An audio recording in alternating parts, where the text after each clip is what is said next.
Let's just say the quiet part out loud. A lot of YA fantasy is genuinely bad. And before you click off in outrage like I'm insulting your favourite child, hear me out. I promise you this is more than a rant. I actually want to talk about the system around YA fantasy, why so many books feel the same, and why so many tropes are rotated over and over and basically rotting from overuse. Why certain storytelling decisions make these books borderline unreadable. And yes, there will be jokes, and I can't talk about YA fantasy without humour.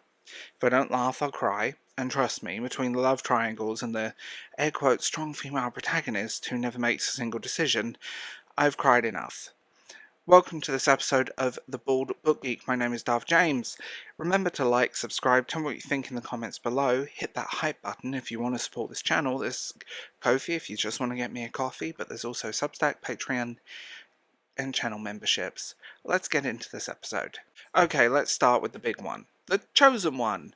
And yes, I'm fully aware Chosen Ones exist across every genre, but we're focusing on YA fantasy. YA fantasy has given us so many chosen ones that statistically every teenager on Earth should have magical powers by now. At this point I'm starting to feel a bit left out. Where was my prophecy? Why didn't a dying wizard ever appear in my bedroom at age 14 to tell me I was destined to save the world? The only thing I was chosen for at 14 was, well, nothing. Nothing. Maybe around at my local game shop. Let's be real. The Chosen One trope can work. It works beautifully when the story explains why it matters. Identity, burden, destiny, freedom, all of those things. But often what we get instead is, you're special because reason. Here's a magical power you didn't earn. Don't worry, you'll master it in 3 chapters because we need to get to the kissing scene. It's tired, it's lazy, it makes the hero feel like they're being dragged along instead of driving the story. Love triangles. The love triangle. And I'm going to say this, or a lot of people, you can call it what you want, the emotional support plotline apparently is also something me and my friends refer to it as. Nothing says an epic fantasy adventure like stopping mid-battle scene so the protagonist can reflect on which boy's jawline is sharper. The issue here is not the triangle itself, but how forced it is. So many YA fantasies act like romantic conflict is mandatory, even when it's, well, even when it actively subtracts from the actual main storyline. And look, I get it, teen feelings are real, intense, dramatic, everything is the end of the world, but the fate of the kingdom rests on your shoulders. Just maybe once. Now is not the time to debate which brooding bad boy will be better for you, well, will be worse for you and have a more tragic backstory. And when the triangle tends to develop into this, brooding dark-haired boy, nice blonde boy, and a protagonist who makes no choices ever, that's not a romantic arc, that is a math problem. Literally. Okay, YA fantasy world building. Now, there is good world building in fantasy, I want to say that. It can work. Especially, I've been surprised by a lot of books.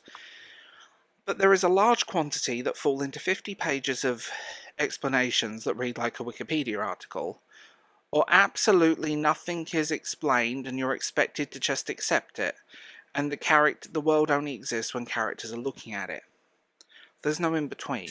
Sometimes I feel like YA authors think if they stop explaining the world even for a second, they'll forget where they are, or where we are. So every chapter opens with something like, let me tell you the history of the Kingdom of Eternia for the 15th time. Meanwhile, characters act like, oh yeah, we all know the Great War of Flames and the 5 Kingdoms that happened 300 years ago. No, we don't, Susan. I don't know who Susan is. It's a name rooted in my brain. You told us nothing. Good world building should be organic, like Discovery. Instead, it often feels like someone's handed you a binder full of stats for a tabletop game. Okay. We cannot talk about unreadable YA fantasy without addressing BookTok. BookTok has become one of the most powerful forces in publishing. If BookTok says a book is good, it sells millions. If BookTok says it's spicy, it will sell 2 million. But here's the thing. Not everyone, but a lot of BookTok prioritizes aesthetics, tropes, and vibes over actual writing quality. This is why every blurb now looks like this. Enemies to lover. Grumpy ex-sunshine. One bad. One bed. I'm not joking, that was actually a quote. Morally grey man who is only toxic in a romantic way. Publishers aren't stupid, they follow trends. If enemies to lovers sells, suddenly we'll get 20 more. Do you remember the Twilight boom? I was there. I witnessed it. That was my nom, man. But suddenly you end up with 20 more books like that, just diet versions of each other. The Hunger Games was the prime example. Hunger Games was a huge hit, and then YA dystopia, YA dystopia, another YA dystopia. It gets... It's to make money, let's be real. YA fantasy's been written for the clips, for the quotes, of the 15-second long viral shorts, not for the story itself a lot of the time. And that's how you get books that look amazing in a 7-second aesthetic montage, but fall apart the second you actually read the work. Okay, here's an uncomfortable truth. Sales do not equal quality.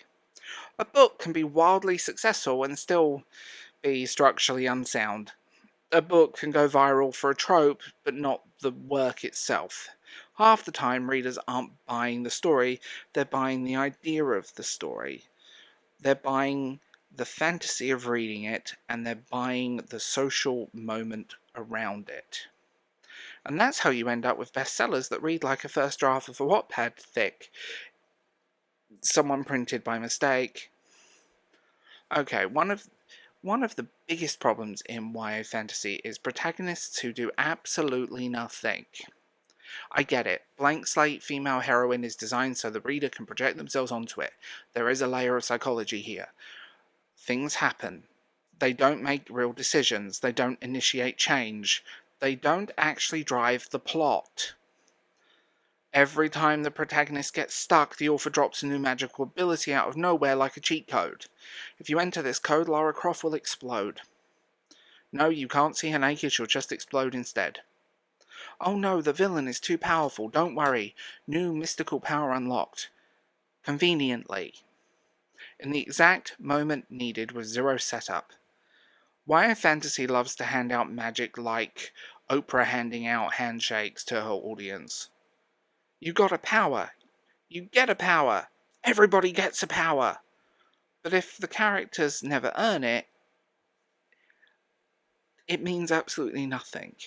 It just seems to pop convenience rather than anything else. Okay, a lot of YA fantasy pretends to have high stakes but refuses to commit.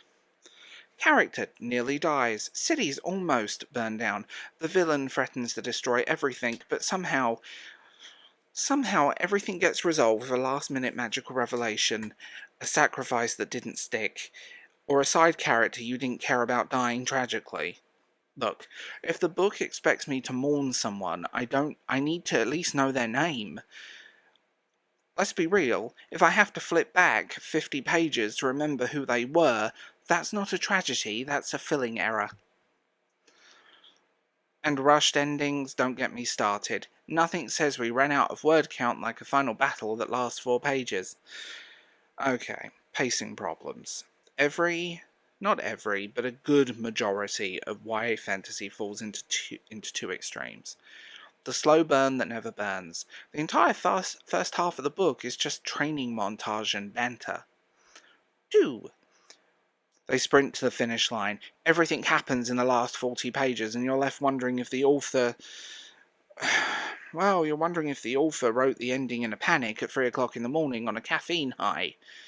Pacing is the silent killer of a lot of novels in general, and it seems to have crept into adult fiction as well, more so than it should have. But YA fantasy, I've only ever found a handful of books that do not fall into this extreme, and they're all older books. And you don't really notice how bad it is until you're halfway through the book going, wait, should something be happening now? Look, I'm not saying all YA fantasy is bad. There are incredible books aimed at young people. Emotional, beautifully written stories that deserve every bit of praise they get. There are plenty of them. But far too many fall into the repetitive, trend-chasing, trope-heavy formula that makes them feel unreadable. And the worst part is, it's not the reader's fault. It's not really the author's fault, it's the system built around it, publishing trends, social media pressure, marketing expectations that push sameness over creativity. If YA fantasy really needs it needs to evolve, and someone somewhere needs to say we need to stop chasing vibes and start chasing the writing. But I don't think that's going to happen anytime soon. And hey, if this video made you rethink a few things, good. If it made you laugh, even better. If you're angry, congratulations, you're the target audience.